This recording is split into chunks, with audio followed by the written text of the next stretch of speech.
So hi வணக்கம் எல்லாரும் பிடிக்கிங்க நல்லா இருக்கீங்க சொல்லி நம்புறேன். So welcome to day 11 of Bigg Boss and day 12 of live. தொடர்ந்து 12 நாட்களாக நான் லைவ் வரேன். டிஸ்பைட் ஆஃப் நிறையா ஒர்க் இருக்குது, நிறையா தூக்கமே இல்லாமல் இந்த வாரம் ஃபுல்லாக போயிட்டு போச்சு, போன வாரமும் போச்சு. But still the show must be go on the show. என்னதான் எனக்கு ஒர்க் அதிகமாக இருந்தாலும் நான் லேட்டாக வருவேனே தவிர நான் பிரேக் விடலை.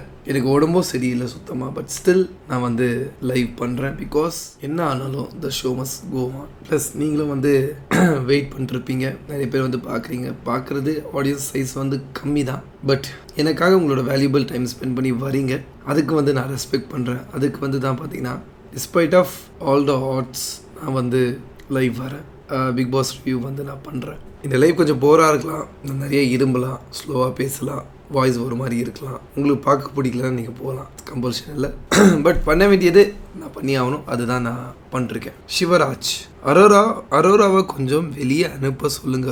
ரொம்ப நல்லா பொண்ணா இருக்காங்க, ரொம்ப நல்ல பொண்ணா இருக்காங்களே. ஆமாம், அந்த ஸ்விம்மிங் ஃபுல்லாக நானும் பார்த்தேன், ரொம்ப நல்ல பொண்ணா இருக்காங்க. சரி, இன்னைக்கான டே நம்ம பார்த்துலாம். ஆக்சுவலி இன்னைக்கான டே ஸ்டார்ட் ஆனதே எஃப்ஜே ஆதிரையோட ஃபைட்டோட ஸ்டார்ட் ஆச்சு. லிட்ரலி பார்த்தீங்கன்னா எஃப்ஜேயோட attitude day by day worst ஆகிட்டே போகுது. இந்த மாதிரி ஒரு ஒர்ஸ்ட் பர்சனை நான் பார்த்ததே கிடையாது. இருக்காங்க, சில பேர் இருக்காங்க, நான் பார்த்துருக்கேன். பட் ரியல் லைஃப் ஃபுல்லாக பார்த்துருக்கேன். பட் ஒரு 24 hours ஷோவில் பார்த்தீங்கன்னா இவ்வளோ ஒர்ஸ்ட்டாக பிஹேவ் பண்ணுறவங்க இருப்பாங்களா? இந்த ஒர்ஸ்ட் பிஹேவியர் வீட்டில் நிறைய பேர் சப்போர்ட்டும் பண்ணுறாங்க. ப்ளஸ் தப்பு பண்ணவங்க எஃப்ஜே, அது சாரி கேட்க வேண்டியது எஃப்ஜே. அந்த சாப்பாடுற அதுக்கு பேர் என்னப்பா, அந்த மாவு, தோசை மாவு கரண்டியை அந்த சாப்பிட்ற பொருள் மேய்க்கிற இதை அப்படியே தூக்கி கெராசட்டி மதிக்காமல் போனவன் எஃப்ஜே. இப்படிலாம் ஒருத்தர் இருக்கும்போது அவன் தான் பார்த்தீங்கன்னா டிஸ்பைட் ஆஃப் ஆட் ஒரு அவன் மேலே தான் தப்பு இருக்குது, அவன் தான் சாரி கேட்கணும். ஆதிரைக்கு பார்த்தீங்கன்னா ஒரு பவர் இருக்குது, ஒரு ப்ரிவிலேஜ் இருக்குது. சூப்பர் டீலர்ஸ் ஹவுஸ்மேட், அவங்க வேலை கொடுக்கலாம், என்ன வேணால் சொல்லலாம். அது பண்ண வேண்டியது பிக் பாஸ் ஹவுஸ்மேட்டோட கடமை. அது பண்ண மாட்டேன், எனக்கு அது இரிட்டேட்டிங் ஆகுதுன்னு சொல்லி அவர் தூக்கி போட்டு போறாருன்னா எதுக்கு இந்த பிக் பாஸ் ஹவுஸ்க்குள்ள அவர் வரணும்? முதல்ல அவர் அப்படியே போயிருக்கலாமே வீட்டுக்கு. இஷ்யூன்னு சொல்லி ஏதோ ஒரு அதல் ஷோல நடிச்சாரு, அதுலயே நடிச்சுட்டு இருக்கலாமே, எதுக்கு இந்த பிக் பாஸ்க்குள்ள வரணும்? ஆதிரை சாரி கேட்குறாங்க. சாரி, நீ இப்படி ரியாக்ட் பண்ணுவேன்னு எனக்கு தெரியாது, இப்படி ரியாக்ட் பண்ணுவேன்னு தெரியாது, இல்லை எப்படி ரியாக்ட் பண்ணணும். லைக் ஆதிரை பார்த்தீங்கன்னா சூப்பர் டீலக்ஸ் ஹவுஸ்மேட், அவங்களுக்கு இருக்கிற ப்ரிவிலேஜ் பிக் பாஸ் ஹவுஸ்மேட்டை வேலை வாங்குறது. அவங்க என்ன வேணா சொல்லலாம், அது செய்ய வேண்டியது பார்த்தீங்கன்னா பிக் பாஸ் ஹவுஸ்மேட்டோட கடமை. அது நான் பண்ண மாட்டேன்னு சொல்லி அந்த சாப்பாடை தூக்கி போட்டு ஒருத்தன் போறானா அவன் தான் சாரி கேட்க. இவங்க சாரி கேட்க கூடாது. ஆதிரை போய் சாரி கேட்குறாங்க. ஆதிரை பார்த்தீங்கன்னா 1 week அப்புறம் கொஞ்சம் ஃபயராக ப்ளே பண்ண ஆரம்பிச்சாங்க. நிறைய பேர் அவங்களுக்கு ஃபேன்ஸ் ஆனாங்க, ஜென்யூனா ஃபேன்ஸ் ஆனாங்க. பட் அந்த ஃபேன்ஸ் எப்படி இன்க்ளைனில் அப்படி ஏறினாங்களோ அப்படியே எஃப்ஜே கூட சேர்ந்ததுக்கு அப்புறமா டிக்ளைன் ஆகிட்டு போகிறாங்க. ஃபயர் விட்டவெல்லாம் பார்த்தீங்கன்னா அப்படியே கொஞ்சம் கொஞ்சமாக போக ஆரம்பிச்சிட்டான். அவங்க இங்கே கேம் விளையாட வந்தாங்களா இல்லை எஃப்ஜே பின்னாடி சுத்த வந்தாங்களா எனக்கு தெரியல. லிட்ரலி பார்த்தீங்கன்னா இது ரொம்ப பேடாக இருக்குது. ஒரு நல்லா கேம் ப்ளே பண்ணிட்டு இருக்கிற ஒரு பொண்ணு ஒரு பையனை பார்த்துட்டு இப்படி போகிறது நல்லா இல்லை. இல்லைன்னா ஒரு கிஷ்ன்னு சொல்லி ஒரு ஷோ பண்ணார் பார்த்தீங்களா, ஒரு அடல்ட் சீரீஸ், அதில் போய் பண்ண சொல்லுங்கள். இங்கே பிக் பாஸ்க்குன்னு ஒரு ரூல்ஸ் அண்ட் ரெகுலேஷன்ஸ் இருக்குது. இங்கே எப்படி பார்ட்டிசிபேட் பண்ணணும், எப்படி பிஹேவ் பண்ணணும்னு சொல்லி ஒரு ரெஸ்பான்சிபிலிட்டி இருக்குது. அந்த ரெஸ்பான்சிபிலிட்டிஸ்லாம் கொஞ்சம் கூட இல்லாமல், மற்ற ஒரு கோடி பேர் நம்மளை பார்க்குறாங்களே அது ஒரு நினைப்பு கொஞ்சம் கூட இல்லாமல் இஷ்டத்துக்கு எஃப்ஜே ப்ளே பண்ணுறாங்க. அது ரொம்பவே பேடாக ப்ரொஜெக்ட் ஆகுது. ஆதிரையோட கேமை இது டோட்டலாக பாதிக்குது. ஆதிரைக்கு பார்த்தீங்கன்னா நிறைய ஃபேன்ஸ் பில்ட் ஆகிட்டு இருக்காங்க. அந்த ஃபேன்ஸ்லாம் அப்படியே டிக்ளைன் ஆகிட்டு வராங்க. பிகாஸ் ஆஃப் எஃப்ஜே கூட அவங்க க்ளோஸாக இருக்கிறதுனால மட்டும்தான் அவங்களோட கேமை அவங்க லூஸ் பண்ணுறாங்க. எஃப்ஜே கூட அவங்க இருக்கும்போது இது பார்த்தீங்கன்னா ஆதிரை தான் உணரணும். ஆதிரை தான் பார்த்தீங்கன்னா அவங்களோட கெரியர் நல்லா போகணும்னா அவங்க தான் இது உணர்ந்து கேம் மேலே கான்சன்ட்ரேட் பண்ணணும். இவன் பின்னாடி போனாங்கன்னா டாப் 5 கண்டஸ்டன்ட்டை நான் பார்க்குற ஆதிரை 50 daysக்குள்ளே வெளியே வர்றதுக்கு வாய்ப்புகள் இருக்கு. பட் ஆனால் ஒரு நல்லா விளையாடிந்த ஒன்று இந்த மாதிரி ஒரு 10 நாளுக்குள்ள ஒரு லவ் கண்டென்ட் மாதிரி பண்ணி டோட்டலாக பார்த்தீங்கன்னா அவங்களோட கேமை ஸ்பாயில் பண்ணிட்டு வராங்க. இது நெக்ஸ்ட் நிக்ஷன் ஐஷு மாதிரி ஆயிட்டு போகுதுன்னு நினைக்கிறேன். நெக்ஸ்ட் பார்த்தீங்கன்னா அந்த மாஸ்க் கேம் ரீஸ்டார்ட் பண்ணாங்க. ஸோ இந்த மாஸ் கேம் ரீஸ்டார்ட் பண்ணும்போது சூப்பர் டீலக்ஸ் ஹவுஸ்மேட்டை டார்கெட் பண்ணி ஒருத்தராக பிக் பாஸ் ஹவுஸ்மேட்டை அவுட் பண்ணாங்க. வியானோட மாஸ்க் யாரும் எடுக்கல. ஃபர்ஸ்ட் வியானோட மாஸ்க் யாரும் எடுக்கல. ஸோ வியானா தான் அவங்களோட மாஸ்க் எடுத்தாங்க. அவங்க அந்த ரவுண்டில் அவுட் ஆனாங்க. யாரும் அவங்களோட மாஸ்க் வைக்க விடலை.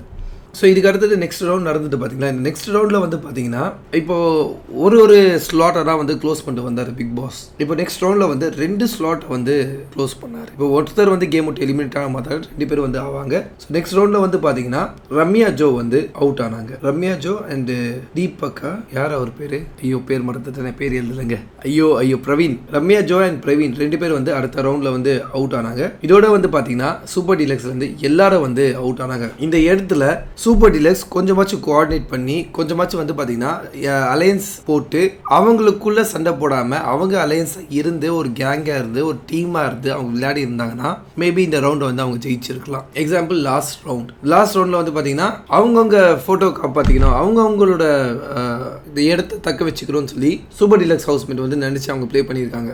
லாஸ்ட் ரவுண்டில் வந்து பார்த்தீங்கன்னா சூப்பர் டீலக்ஸ் 2 பேர் இருந்திருக்காங்க, ரம்யா ஜோ அப்புறம் வந்து வியானா. இந்த 2 பேர் வந்து அந்த டீமில் இருந்திருக்காங்க சூப்பர் டீலக்ஸ் ஹவுஸ்மேட். இந்த 2 பேர் வந்து பிளான் பண்ணி நீ எந்த எடு நான் உந்த எடுக்கிறேன் போய் வச்சிடலாம்னு சொல்லி அவங்க பிளான் பண்ணி ப்ளே பண்ணியிருந்தாங்கன்னா எண்டு வரைக்கும் அவங்க வந்திருப்பாங்க. ஆனால் அவங்க கிட்ட வந்து ஒரு டீம் ஒர்க் கிடையாது. நான் தான் ஜெயிக்கணும் சொல்லி ஒரு ஈகோ, அந்த ஈகோ கிளாஷ்னால நீ எடுத்துக்கோ எந்த நான் எடுத்துக்கிறேன்னு சொல்லி தனித்தனியாக விளையாடாங்க. பார்த்தீங்களா, தனித்தனியாக விளையாடி அவங்க வந்து அவுட் ஆயிட்டாங்க அடுத்து. இது வந்து பிக் பாஸ் டீமுக்கு வந்து ரொம்ப பெரிய அட்வான்டேஜாக இருந்துச்சு. இந்த கேமை பொறுத்த வரைக்கும் நம்ம இண்டிவிஜுவலாக ஆடணும், டீம் போட்டு ஆட வேண்டிய சூழ்நிலை வரும். டீம் போடும்போது நம்ம வீக்காக இருக்கும்போது டீம் போட்டு விளையாடுறது பெஸ்ட், அப்படின்னா தான் ஜெயிக்க முடியும். இந்த இடத்துல சூப்பர் டீலக்ஸ் ஹவுஸ்மேட்டாக இருக்கிற வியானா அண்ட் ரம்யா ஜோ 2 பேரும் சேர்ந்து ஆடி இருந்தாங்கன்னா மேபி இன்னும் 2-3 ரவுண்ட் எக்ஸ்ட்ராவாக போயிருக்கு. ஆனால் அவங்க தனித்தனியாக செப்பரேட்டாக ஆடினால வந்து பார்த்தீங்கன்னா அடுத்து அவுட் ஆனாங்க. ஸோ இதோட வந்து பார்த்தீங்கன்னா சூப்பர் டீலக்ஸ் ஹவுஸ்மேட்லேருந்து யாருமே காம்படிஷன்லேயே இல்லை, எல்லாரும் அவுட் ஆயிட்டாங்க. ஸோ பிக் பாஸ் ஹவுஸ்மேட் தான் இருக்காங்க. ஸோ நெக்ஸ்ட் வந்து பார்த்தீங்கன்னா இப்போ சூப்பர் டீலக்ஸில் வந்து எல்லாரும் அவுட் ஆயிட்டாங்களே. ஸோ அதனால வந்து பார்த்தீங்கன்னா சூப்பர் டீலக்ஸில் வந்து டிஃபெண்ட்க்கு யாரும் வரக்கூடாது. பிக் பாஸ் ஹவுஸ்மேட்லேருந்து 6 பேர் டிஃபெண்ட்க்கு வந்து வரணும் அடுத்த ரவுண்ட். நெக்ஸ்ட் ரவுண்ட் வந்து பார்த்தீங்கன்னா எஃப்ஜே வந்து அவுட் ஆனார் அடுத்த ரவுண்டில். நிறைய பேர் வந்து எஃப்ஜேக்கு சப்போர்ட் பண்ணாங்க ஜெயிக்கணும்னு சொல்லி, பட் ஆனால் அவர் தான் அவுட் ஆனார். அதுக்கு அடுத்த ரவுண்டில் தான் வந்து பார்த்தீங்கன்னா ஒரு பெரிய ட்விஸ்டே காத்துட்டு இருக்கு. நெக்ஸ்ட் ரவுண்டில் வந்து பார்த்தீங்கன்னா 3 பேர் டாப் 3 வந்து இந்த கேமில் இருக்காங்க, கமருதீன், துஷார் அண்ட் சபரி. இந்த 3 பேர் வந்து இருக்கிறதுனால இந்த 3 பேர் வந்து டிஃபென்ஸ்க்கு வந்து ஆளுங்களை வந்து சூஸ் பண்ணலாம். பாய்ஸ்லேருந்து ஒருத்தர், கேர்ள்ஸ்லேருந்து ஒருத்தர், பிக் பாஸ் ஹாஸ்பிட்டல்லேருந்து ஒருத்தங்க அண்டு சூப்பர் டீலக்ஸ்லேருந்து ஒருத்தங்க, அந்த மாதிரி சூஸ் பண்ண சொன்னாங்க. அந்த இடத்துல கொஞ்சம் கன்ஃபியூஸ் ஆகி சபரிக்கு எதிரியாக யார் இருக்காங்களோ அவங்கள வந்து சபரி சூஸ் பண்ணார். பட் அதனாலே வந்து அவர் பாதி கேமை வந்து லூஸ் பண்ணிட்டார். பார்வதியை போய் டிஃபென்ஸ்க்காக யாராவது சூஸ் பண்ணாமா? ஏப்பா அவங்க வந்து என்ன ஆனாலும் நீ ஜெயிக்க கூடாதுன்னு விளையாடுறவங்க, அவங்களே டிஃபென்ஸாக சூஸ் பண்ணாமா? வேற யாராவது சூஸ் பண்ணிக்கலாம். பட் ஆனால் சரியான ரூல்ஸை தெரிஞ்சிக்காம சரியான ரூல்ஸை புரிஞ்சிக்காம சபரி அவசரப்பட்டு வந்து பார்வதி சூஸ் பண்ணனால பார்வதி அவங்களுக்கு விளையாடல. சபரியோட டீம் சபரிக்காக விளையாடணும், ஆனால் சபரிக்கு விளையாடாம ஆப்போசிட் டீமுக்கு வந்து விளையாடிட்டு இருந்தாங்க. But it's okay, it's a part of the game. பார்வதியை வந்து சபரிக்கு பிடிக்காது, சபரிக்கு வந்து பார்வதியை பிடிக்காது. சபரி தான் வந்து பார்த்தீங்கன்னா பார்வதியை அவுட் பண்ணாங்க. ஸோ அந்த வெஞ்சன்ஸ் வந்து பார்வதி இருக்கிறதுல நியாயம் தானே, கரெக்ட் தானே? ஸோ தப்பான ஒரு கண்டஸ்டன்ட்டை வந்து பார்த்தீங்கன்னா சபரி வந்து சூஸ் பண்ணனால அவருக்கு ஆப்போசிட்டாகவே வந்து பார்த்தீங்கன்னா அவர் சூஸ் பண்ண கண்டஸ்டன்ட் வந்து விளையாடினாங்க டிஃபென்ஸ்க்காக. எல்லாரும் வந்து சபரி தோக்குனதுக்காக தான் வந்து விளையாடி இருக்காங்க. இருக்கிற 6 பேர் டிஃபென்ஸ்க்கு வந்தாங்க. இந்த 6 பேரும் ஒரு மனுஷனை டார்கெட் பண்ணாங்க, அதுதான் சபரி. அவன் ஜெயிக்கக்கூடாது, அடுத்த ரவுண்ட் போகக்கூடாதுன்னு சொல்லி அவங்க 2 குறிக்கோளாக இருந்தாங்க. அவருக்காக சப்போர்ட் பண்ணி ஆடின ஒரே ஒருத்தனா அது விக்ரம் மட்டும்தான். அதை தாண்டி அதுக்குள்ள ஆடின டீமாக போட்டு ஆடின எல்லாருமே வந்து சபரி மட்டும் போயிடக்கூடாது, கமருதீன் அண்ட் துஷார் வந்து ஃபைனல்ஸ் ஆடட்டும்னு சொல்லி அவங்க பிளான் பண்ணி ஆடினாங்க. இது எப்படி சொல்கிறதுன்னு தெரியல எனக்கு. எல்லாருக்கும் வந்து பார்த்தீங்கன்னா கன்சோல் பண்ணிட்டு எல்லாருக்கும் நல்லவனாக இருக்கிறவன் தான் கடைசியில் முட்டாளாக மாறுவான். அந்த மாதிரி தான் வந்து நான் சபரியை பார்க்குறேன். எல்லாருக்கும் நல்லவனாக இருக்காரு, எல்லாருக்கும் எல்லாமே வந்து ஏதாவது பிரச்சனைனா போய் நிற்கிறாரு, கன்சோல் பண்ணுறாரு, எல்லாமே பண்ணுறாரு. ஆனால் அவருக்கு ஒரு பிரச்சனை வரும்போது, அவருக்கு ஒரு ஹெல்ப் வரும்போது யாருமே அவர் கூட நிற்கிறது கிடையாது. இதாங்க இஸ் லைஃப். நம்ம லைஃப்ல இந்த மாதிரி சுச்சுவேஷன் வரும், நம்ம எல்லாருக்கும் போய் நின்று இருப்போம். பட் ஆனால் நமக்குன்னு ஒரு பிரச்சனை வரும்போது எவனும் வர மாட்டான். அது சபரி விஷயத்தில் வந்து நம்ம இன்னைக்கு பிக் பாஸில் பார்த்தோம். நம்மளோட லைஃப்லேயும் ஒரு நாள் நடக்கும், எல்லா லைஃப்லேயும் நடக்கும் ஆக்சுவலி. இதை தாண்டி வந்து பார்த்தீங்கன்னா துஷாரோ கமருதீனோ நீ அவனோடது எடு, நான் வந்து உன்னோடது எடுக்கிறேன்னு சொல்லி ஆல்ரெடி டீல் போட்டு வச்சுருக்காங்க. இந்த டீல் போட்டு வச்சதும் வந்து பார்த்தீங்கன்னா யூஸ்லெஸ். ஏன்னா துஷார் வந்து பார்த்தீங்கன்னா பாதிலேயே வந்து அவுட் ஆயிட்டாரு, பாதிலேயே வந்து துஷார் வந்து போயிட்டாரு, என்ன சொல்கிறது, கீழே விழுந்துட்டாரு அவர். அதுக்கப்புறம் தான் கமருதீனை வந்து சபரியை எடுத்து அது வச்சாங்க. கமருதீன் வந்து வாக்கை காப்பாற்றுறாரு. அவரை நான் என்னதான் ரகெட்டு, என்னதான் முட்டாள், என்னதான் வந்து அவருக்கு வந்து ஃபிசிக்கலாக தான் ஆட தெரியும், மென்டலாக ஆட தெரியாது, அவர் ஒரு லூஸ்லாம் சொல்லலை. அவர் வந்து மென்டல் கேமில் வீக், அந்த மாதிரி நான் நிறையா அவரை கிரிட்டிசைஸ் பண்ணியிருக்கேன். பட் ஆனால் அவர் ஒரு விஷயத்தை வந்து நான் பாராட்டுறேன். அவருக்கு வந்து பார்த்தீங்கன்னா ஒரு வாக்கு கொடுத்துட்டாருன்னா அதில் வந்து ஸ்டிக் ஆன் ஆயிருக்கு. ஆயிருக்கிறாரு. அவர் அதில் வந்து ஸ்டிக் ஆன் ஆயிருக்காரு. லைக் லிட்ரலி வந்து பார்த்தீங்கன்னா நான் வந்து உன்னோட இது எடுக்கிறேன்னு சொல்லி அவர் சொன்னார். துஷார் எடுக்கிறேன்னு சொல்லி சொன்னார். துஷார் அவன் அடிப்பட்டு கீழே விழுந்துடுறான். அவன் கீழே விழுந்துட்டான். அது வந்து கமருதீன் பார்த்துட்டாரு. அவன் அப்போவே அவருக்கு வந்து தெரியும் என்னோடது வந்து துஷார் வந்து எடுக்க மாட்டான், எடுத்து அவனால் வைக்க முடியாதுன்னு சொல்லி அவருக்கு தெரியும். பட் ஸ்டில் அவர் அவுட் ஆனாலும் பரவாயில்ல, நான் வந்து துஷார் எடுத்துட்டு போய் வைப்பேன்னு சொல்லி துஷாரோடது எடுத்துட்டு போய் அந்த பொம்மை இதில் வந்து டால் ஹவுஸில் வந்து அந்த மாஸ்க் வந்து வச்சார். நான் நிறைய வாட்டி வந்து இவரை வந்து கிரிட்டிசைஸ் பண்ணியிருக்கேன், கமருதீனை கிரிட்டிசைஸ் பண்ணியிருக்கேன். பட் இந்த தடவை நான் பாராட்டுறேன். அவர் என்னதான் வந்து பார்த்தீங்கன்னா நிறைய லைக் நிறைய சண்டை போட்டாலும் பாடி ஷேமிங் பண்ணாலும் ஒரு விஷயத்த அவர் சொல்லிட்டார்னா அது அவர் செய்கிறாரு. அந்த விஷயத்தில் கமருதீனை பாராட்டலாம். ஸோ சபரி வந்து பார்த்தீங்கன்னா இந்த எல்லா ரவுண்டில் வந்து அவுட் ஆகிட்டாரு. எல்லாரும் ஹாப்பியாக கொண்டாடினாங்க. ஒருத்தர் எல்லாத்துக்கும் வந்து நின்னா, ஒருத்தர் எல்லா பிரச்சனையும் வந்து தன்னோட ஆறுதலை வந்து கொடுத்தான், எல்லாரையும் வந்து கன்சோல் பண்ணான். அவன் தோத்ததுக்கு வந்து இப்படி என்ஜாய் பண்ணி வந்து கொண்டாடுறாங்க. எனக்கு அது ரொம்பவே பேடாக இருந்துச்சு. ஓகே, லாஸ்ட் ரவுண்ட் ஆஃப் இந்த mask task Kamaruddin and Tushar வந்து இருக்காங்க. இந்த 2 பேரில் வந்து பார்த்தீங்கன்னா யார் வேணா என்ன மாஸ்க் வேணா எடுக்கலாம், எடுத்துகிட்டு போய் வைக்கலாம். ஸோ அதில் வந்து பார்த்தீங்கன்னா கமருதீன் வேகமாக போயிட்டு அவர் ஒரு மாஸ்க் எடுத்துகிட்டு போய் அவர் வந்து உள்ளே வச்சு இந்த டாஸ்கில் வின் பண்ணி அடுத்த வாரத்துக்கான நாமினேஷன் ஃப்ரீயும் வின் பண்ணார். ப்ளஸ் பிக் பாஸ் ஹவுஸ்மேட்காக ஒரு கிராண்ட் டின்னரும் வந்து அவர் வின் பண்ணி கொடுத்தாரு இந்த ஹவுஸ்க்காக. ஆனால் வீட்டில் இருக்கவங்க யாருக்குமே வந்து பார்த்தீங்கன்னா பெருசாக ஹாப்பினஸ் வந்து கிடையாது கமருதீன் வின் பண்ணதில். துஷார் வின் பண்ணியிருந்தா தூக்கி வச்சு கொண்டாடி இருப்பாங்க. ஆனால் கமருதீன் வின் பண்ணதுனால யாருமே வந்து கண்டுக்கல பெருசாக, சும்மா வந்து ஆறுதலுக்கு வந்து பேசின மாதிரி தான் பேசிட்டு போனாங்க. ஸோ அடுத்தது வந்து பார்த்தீங்கன்னா எஃப்ஜே வந்து பார்த்தீங்கன்னா இந்த ஷோக்கு வந்து ஏதாவது ஒரு பொருளை உடைக்க வந்திருக்கான், அப்படி இல்லைன்னா தூங்குறதுக்கு வந்திருக்கான். எப்போ பார்த்தாலும் வந்து தூங்குறான், எப்போ பார்த்தாலும் அந்த நாய் வந்து குலைக்குது. கேப்டனை போய் எதுவுமே வந்து அவரை கேட்க மாட்டேங்கிறாரு. அதனால வந்து பார்த்தீங்கன்னா பிக் பாஸ் வந்து டென்ஷன் ஆயிட்டாரு. ப்ளஸ் கேப்டனே வந்து பார்த்தீங்கன்னா தன்னோட மைக்கை வந்து மிஸ் பண்ணுறாரு. அவரே வந்து மைக் போடாமல் சுற்றுறாரு. அரோரா கிட்ட பேசுகிற அந்த இதில் அந்த மமைதையில் வந்து பார்த்தீங்கன்னா அவரே வந்து அவர் என்ன பண்ணுறான்னு அவருக்கு தெரியல. அவரே வந்து ஜாலியாக சுற்றின்னு இருக்காரு மைக் போடாமல். பிக் பாஸ் வந்து மைக் போடுன்னு சொல்லி சொன்னாலும் அவர் வந்து மைக் போடாமல் இருக்காரு, மறந்துடுறாரு. அவ்வளோ வந்து அந்த காதல் போதையா காம போதையா தெரியல. அப்புறம் எஃப்ஜே வந்து அவன் எப்போ பார்த்தாலும் தூங்கினே இருக்கான். அவனை வந்து யாரும் எதுவும் கேட்க மாட்டேங்கிறாங்க. அவங்க வந்து பார்த்தீங்கன்னா அவங்களோட வேலையை சரியாக செய்கிறதில்ல. முக்கியமாக எஃப்ஜே வெஷல் வாஷிங் வந்து எஃப்ஜே பண்ணணும். அந்த வெஷல் வாஷிங் அவன் பண்ணுறதில்ல. அதெல்லாம் அப்படியே கிடக்குது. இது வந்து யாரும் கேட்கறது இல்லை வீட்டில். ஆனால் எஃப்ஜே வந்து எல்லாருக்கும் பெட்டு. இது மட்டும் வாய்க்கிலேயே எல்லாரும் சொல்லுவாங்க. பட் ஆனால் இது மட்டும் யாரும் கேட்கறது இல்லை. அதுதான் வந்து இதுவாக இருக்குது. ஸோ நெக்ஸ்ட் வந்து பார்த்தீங்கன்னா ஒரு கேப்டனாக இருக்கிறவங்க வந்து மற்றவங்கள மைக் மாட்ட சொல்லணும். ஆனால் ஒரு கேப்டனே மைக் மாட்டாமல் சுற்றுறாரு.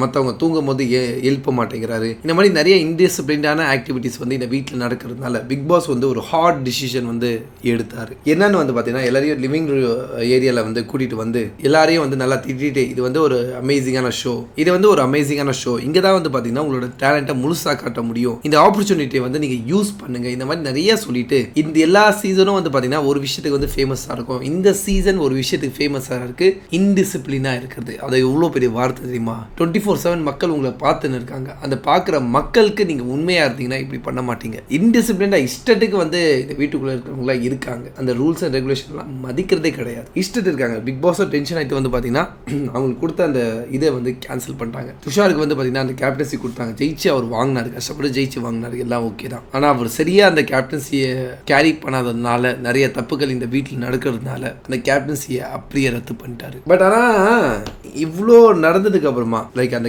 ஒரு மிட் வீக்ல கேப்டனா இருக்கிற ஒரு பர்சனை வந்து நீ இதுக்கப்புறம் கேப்டன் இல்லை, அந்த கேப்டன் பதவியை வந்து உங்ககிட்ட நான் எடுக்கிறேன் நடுவுலையே அப்படின்னு சொல்லும்போது அது எவ்வளோ பெரிய அவமானம், எவ்வளோ பெரிய அசிங்கம், ஒரு ரிக்ரெட் ஆச்சே இருக்கும்ல. நம்ம வந்து ஐயோ இப்படி ஆயிடுச்சு, நம்ம இன்னும் கொஞ்சம் பெட்டரா ப்ளே பண்ணிருக்கணும், இன்னும் நம்ம கொஞ்சம் ஸ்ட்ரிக்டா இருந்திருக்கோம், தீபக் சார் மாதிரி வந்து இருந்திருக்கணும், அப்படி இருந்திருக்கணும், இப்படி இருந்திருக்கும், ஏதாச்சும் ஒன்று இருக்கணும்ல.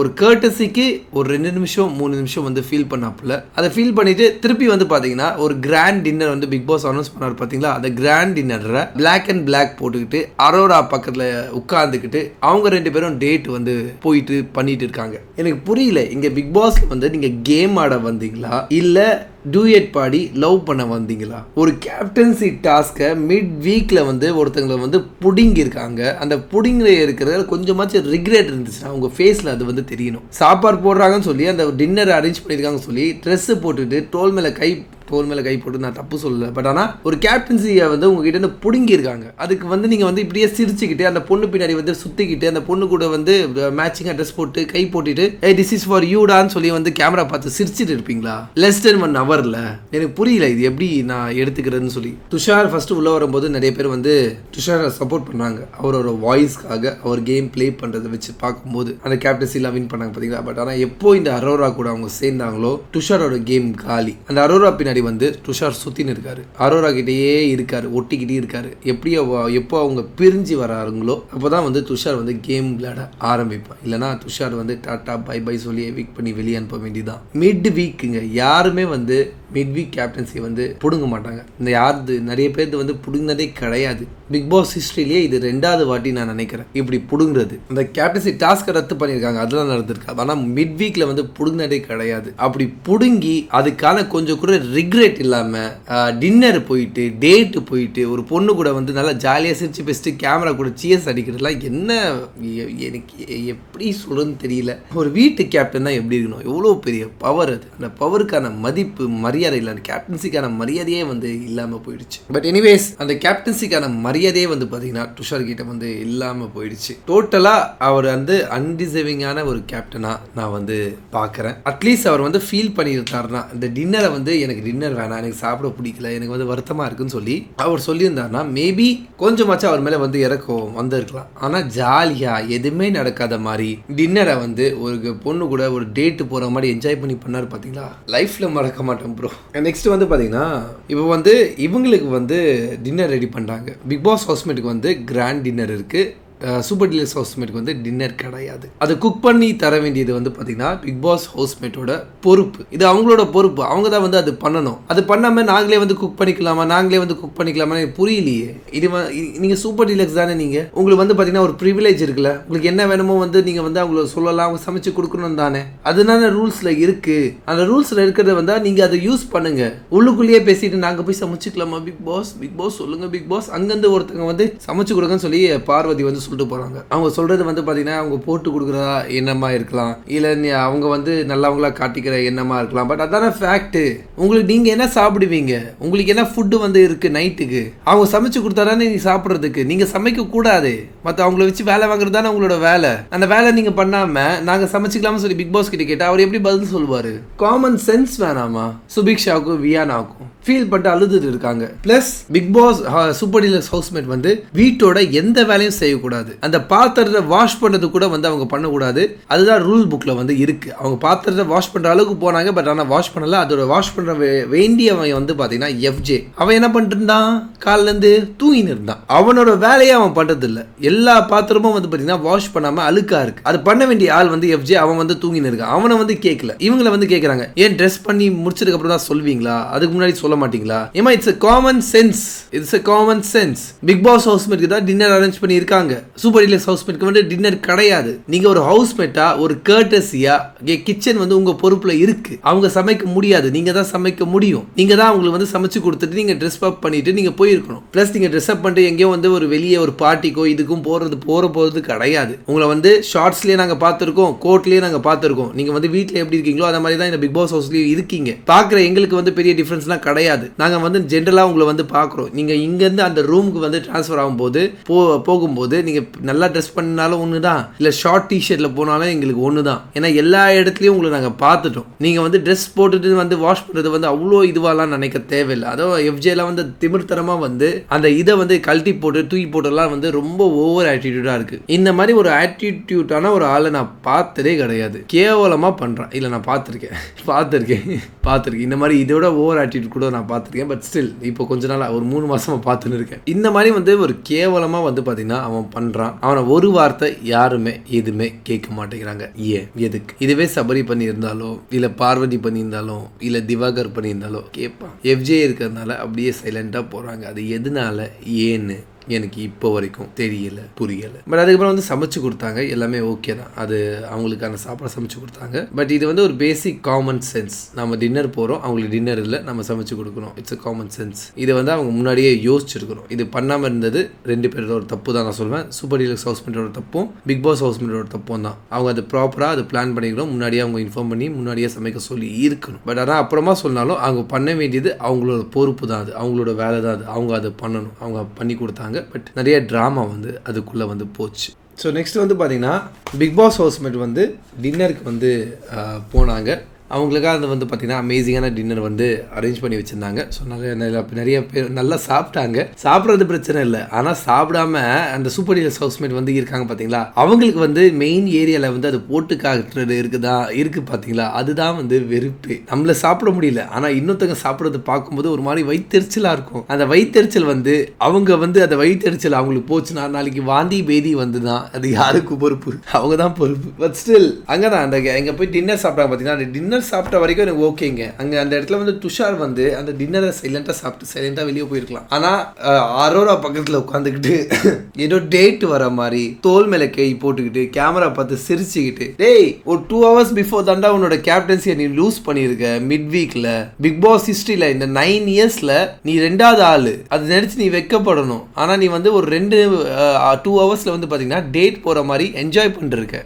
இது எந்த கேட்டகரியில் என்ன சேர்க்குறதுன்னு புரியல எனக்கு. உண்மையிலேயே அதை பார்த்து உண்மையிலேயே ரொம்ப கோபமாக வந்துருச்சு. இந்த மாதிரி பிக் பாஸ் சான்ஸ்லாம் எல்லாருக்கும் கிடைக்காது, உனக்கு கிடைச்சிருக்கு. அது எவ்வளோ வேல்யூவா, அது எவ்வளோ நீ வந்து அதை மதிக்கணும், அது எவ்வளோ வேல்யூவா நீ பார்க்கணும், அதெல்லாம் வந்து இல்லாமல் ஜாலியாக என்ஜாய் பண்ணுறீங்க. எனக்கு வெறுப்பாயிடுச்சு ஆக்சுவலி அது பார்த்துட்டு. பட் எனிவேஸ் இதுதான் வந்து பார்த்தீங்கன்னா பிக் பாஸ் ஹவுஸில் இன்னைக்கு நடந்த விஷயங்கள். ஓகே, இப்போ நம்ம அன்அஃபிஷியல் ஓட்டை வந்து நம்ம பார்த்துடலாம் கொஞ்சம். ஸோ இன்னைக்கு வந்து பார்த்தீங்கன்னா நான் யாருக்கு ஓட் போடலாம், நான் அரோராவுக்கு வந்து ஓட். அண்ட் இது unofficial vote. Okay super. FJ கீழே இருக்கான்.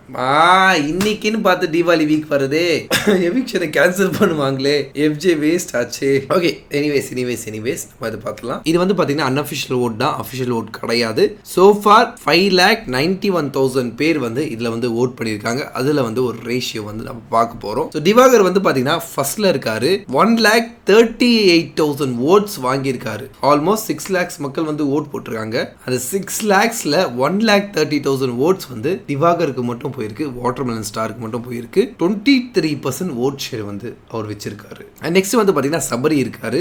1,16,000 ஓட் வந்து வாங்கியிருக்காரு. 19.6% ஓட் ஷேர் வந்து வச்சிருக்காரு. அண்ட் அது கீழே வந்து விஜய் பார்வதி, நான் எதிர்பார்க்கவே இல்லை இவங்கெல்லாம் வருவாங்கன்னு. 3rd பிளேஸ்ல அவங்க தான் இருக்காங்க. 64,000 ஓட்ஸ் வாங்கியிருக்காங்க. 10.99%, ஆல்மோஸ்ட் 11% ஓட் ஷேர் வச்சிருக்காங்க. அது கீழே வந்து கமருதீன் இருக்காரு. 54,000 ஓட்ஸ் வந்து வாங்கியிருக்காங்க.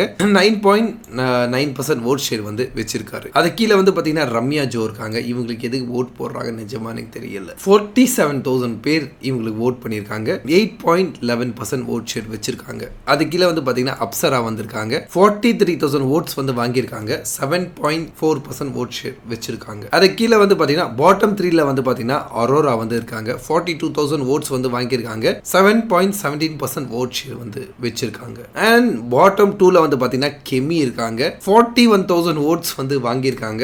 7.05% ஓட் ஷேர் வச்சிருக்காங்க. அண்ட் பாட்டம்ல உண்மையிலேயே நான் கொஞ்சம் ஹாப்பியா இருக்கேன் இவன் பாட்டம்ல இருக்கிறத பார்க்கும்போது. எஃப்ஜே வந்து பாத்தீங்கன்னா பாட்டம்ல இருக்காரு. ஏன்னா இவன் பார்த்தாலே எல்சியில தான் வருது எனக்கு. 41,000 ஓட் வந்து வாங்கியிருக்காங்க. அந்த 41,000 யாருன்னு தெரியல, கையில மட்டும் சிக்கிறாதீங்க ப்ளீஸ். 41,000 ஓட் வந்து வாங்கியிருக்காங்க. 6.96% ஓட் வந்து வச்சிருக்காரு. ஸோ பாட்டம்ல வந்து பாத்தீங்கன்னா எஃப்ஜே தான் இருக்காரு.